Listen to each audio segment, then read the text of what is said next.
sales that happened in the last week, 2 weeks.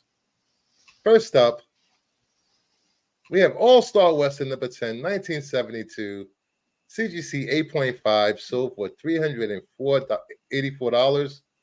The first appearance of Jonah Hex. Nice.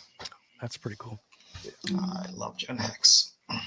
Such a cool book. Yes, I'm a big Jonah Hex fan.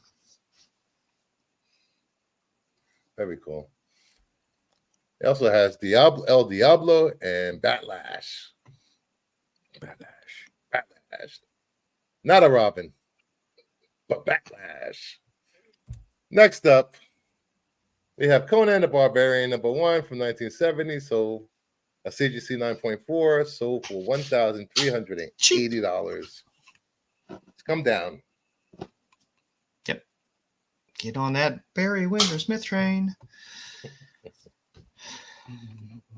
That's a Maybe I'll great get one book. of these. It's underpriced.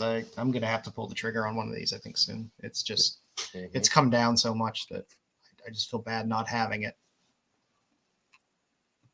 Next up, we have Silver Same. Surfer number 4 from 1969, CGC 9.2, sold for $3,360. Such a great cover. It is a great cover. It's another one that I want to get in one day. I love. Isn't there the Fantasy Masterpieces version of this cover too? Yeah, there's. I'm not even a fan of either character, but I just love this cover. Great classic cover. I love covers with the classic Thor costume and the Rainbow Bridge. I love the covers. Such a good cover. I can kill this about Silver Surfer. Next up, we have House of Secrets 92, a CGC 8.5, sold for $3,360, and this is the first appearance of Swamp Thing. I don't know why people hate on this book so much. A lot of people hate on this book. I like Creeper Swamp Thing. I think it's a great classic cover. It is a great cover. Louise Simonson is was the model for her. Yes. Such a great cover. It's been homaged a million times, a million different ways. It has. I love it. It's just, to me, there's a handful of covers that are just always recognizable. This is just one of those for me. Next up,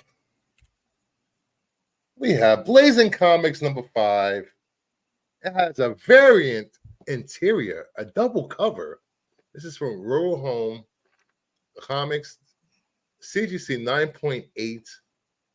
That's that in of itself. The grade is crazy, insane, and sold for $5,040. What makes this a variant interior is the fact that Blazing Comics was not printed inside the book, but Detective Comics number 168 was printed in the book.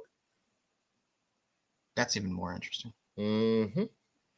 Are they sure somebody just didn't do a cover swap, or so can you get this graded as Detective? No, obviously, I think it goes by the cover. So it's a double cover, and they put the wrong book inside. That's crazy. I thought this, and it's a 9.8. I thought this was very interesting because I think they grade on the second cover and not the first cover.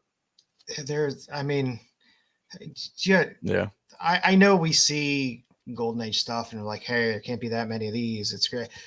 But when you understand how much of this stuff was actually printed, like not a lot still exists, but the print numbers would make you blush for how many of these books and stuff like that were printed in Golden Age. It's crazy, the publication numbers.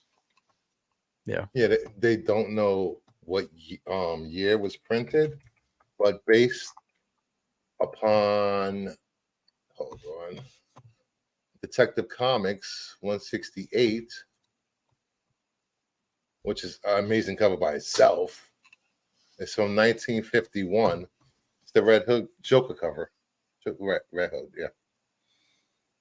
I love this cover. Did every issue have Detective Comics inside? No, Okay. it's not even. It's funny because it's not even a. Hold on, let me bring this back up. Because they can just find a copy that has Blazing Comics inside and see It- what year it It's came not. out. It's not even a DC book. Oh, jeez. You probably had. I mean, I'm sure you had printing subcontracted out back then as Mhm. well for a lot of these. Yeah, Somebody must have. I think they they don't know when or where it was printed, so they can't give a definitive year.